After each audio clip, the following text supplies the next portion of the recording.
एक बार तो लालच आता है, क्यों ना बेस वेरिएंट लेकर, बेस मॉडल लेकर उसमें कुछ पैसे लगाकर टॉप मॉडल बना लिया जाए।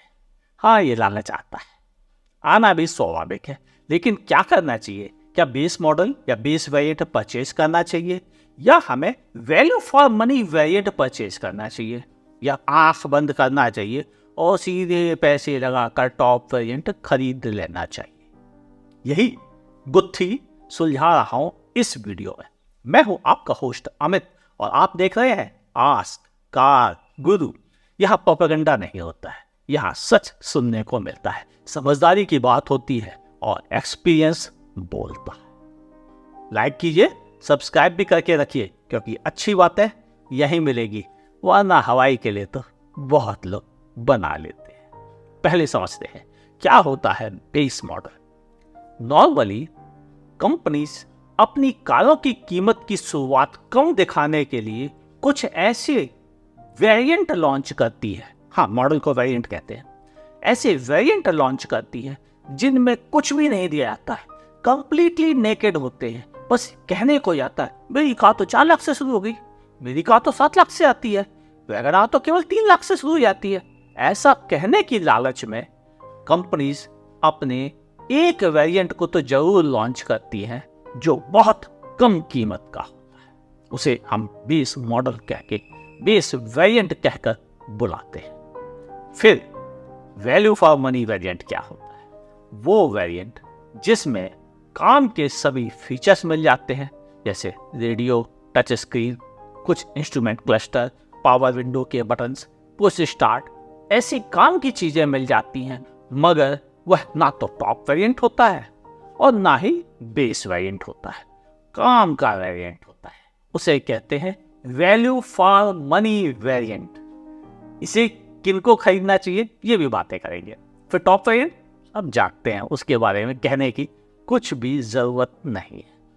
पैसा लगाओ, ले आओ, भले आसमान छूती महंगाई हो गई हो। फिर किसको क्या खरीदना चाहिए?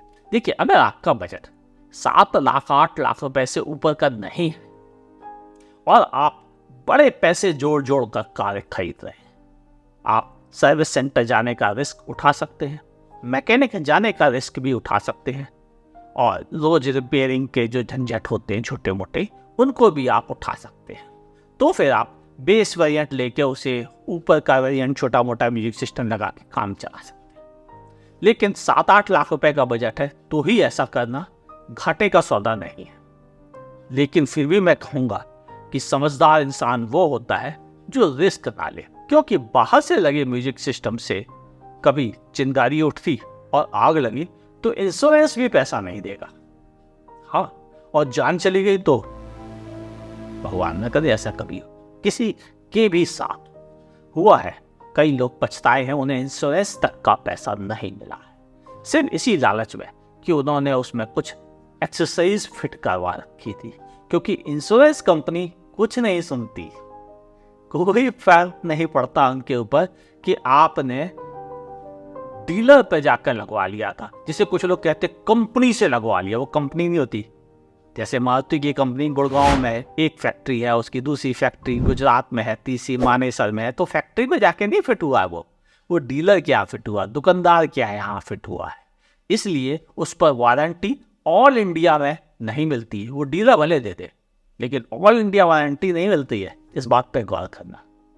तो उनको अवॉइड करने में समझदारी रहती है, मगर ले सकते हैं वो लोग जो थोड़ा रिस्क लेने को तैयार बैठे हैं, लेकिन वो रिस्क कभी कोई भारी पड़ सकता है। क्लियर? चलिए अब बात करते हैं वो लोग जो 8 लाख रुपीस से लेकर 15-16 लाख रुपीस खर्च कर रहे हैं। उन लोगों को बेस वेरिएंट बिल्कुल नहीं लेना चाहिए। क्यों?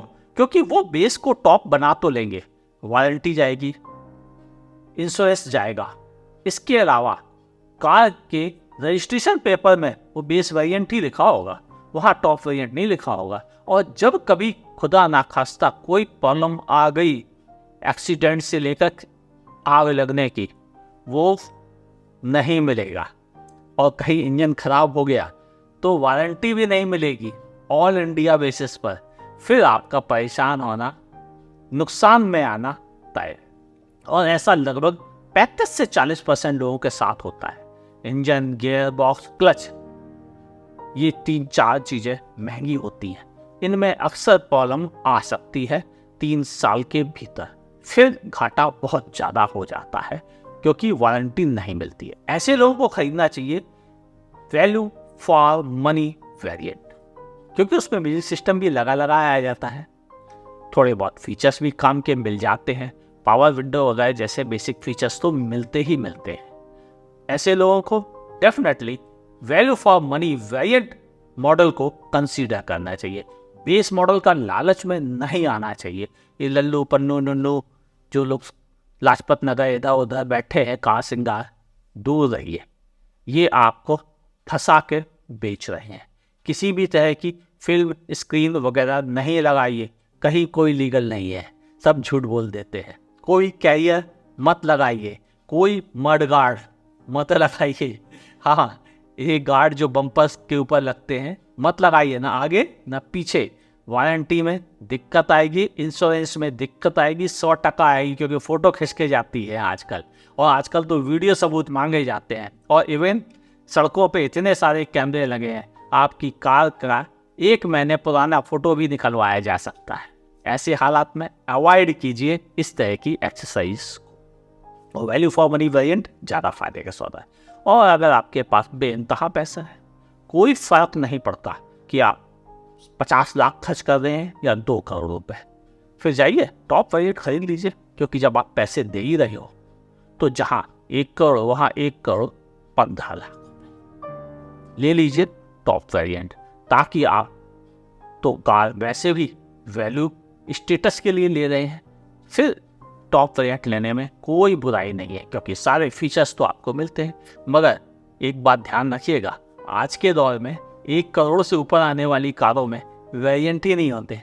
कंपनीज टॉप ही वेरिएंट लॉन्च करती हैं। हाँ, वो ऐसा जरूर करती हैं कि पेट्रोल इंजन थोड़ा सस्ता होगा, डीजल थोड़ा महंगा होगा, ज़्यादा पावरफुल टर्बोचार्ज्ड AMG या M-लाइन या स्पोर्ट सीरीज के इंजन वो महंगे होंगे। वहाँ इंजन में खेला जाता है, वेरिएंट में नहीं। कंपनीज स्मार्ट हो गई, उनको पता हो गया है कि कंज्यूमर क्या सोचता है। अब आपको उम्मीद है अच्छी क्लैरिटी मिल गई होगी कि बेस मॉडल, बेस वेरिएंट खरीदना चाहिए या नहीं। वैल्यू फॉर मनी किनको जरूर कंसीडर करना चाहिए। और कार गुरु के चैनल पर वैल्यू फॉर मनी के कई वीडियोस उपलब्ध हैं, ताकि आपको कंफ्यूजन ना रहे। एक्सेसरीज लगवाने से बचें, केवल वही एक्सेसरीज लगवाएं जिनका कोई बिजली से कनेक्शन नहीं होता है, जिनका कोई पावर से कनेक्शन नहीं होता है। जैसे मैट वगैरह लगवा सकते हैं, वायरलेस चार्जर वगैरह नहीं लगवाइए।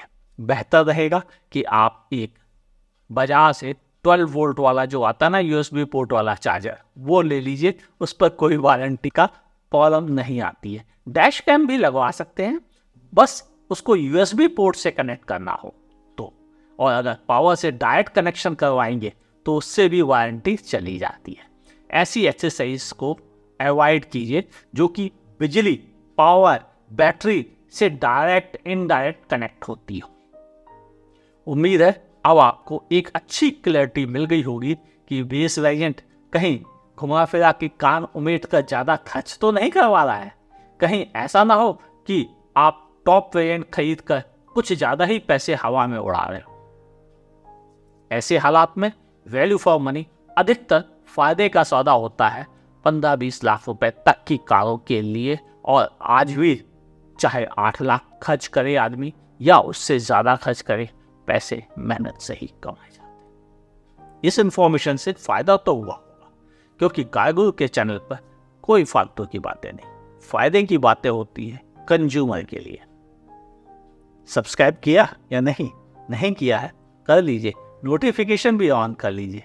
और अगर वीडियो पसंद ना आया हो तो डिसलाइक कर सकते हैं। पसंद आया, कुछ काम की बात मिल गई, कुछ पैसे बचाने का तरीका मिल गया, कुछ रिस्क से आपको बचने का मौका मिल गया, तो लाइक करने में संकोच मत कीजिएगा। फेसबुक पे देख रहे तो मेरे पेज को फॉलो कीजिए और लाइक करना ना भूलिए। और अगर कुछ सवाल पूछना चाहते हैं तो ट्विटर, जो आजकल X कहलाता है, उस पर आप फॉलो कर सकते हैं। मेरी ID है वाया कार गुरु।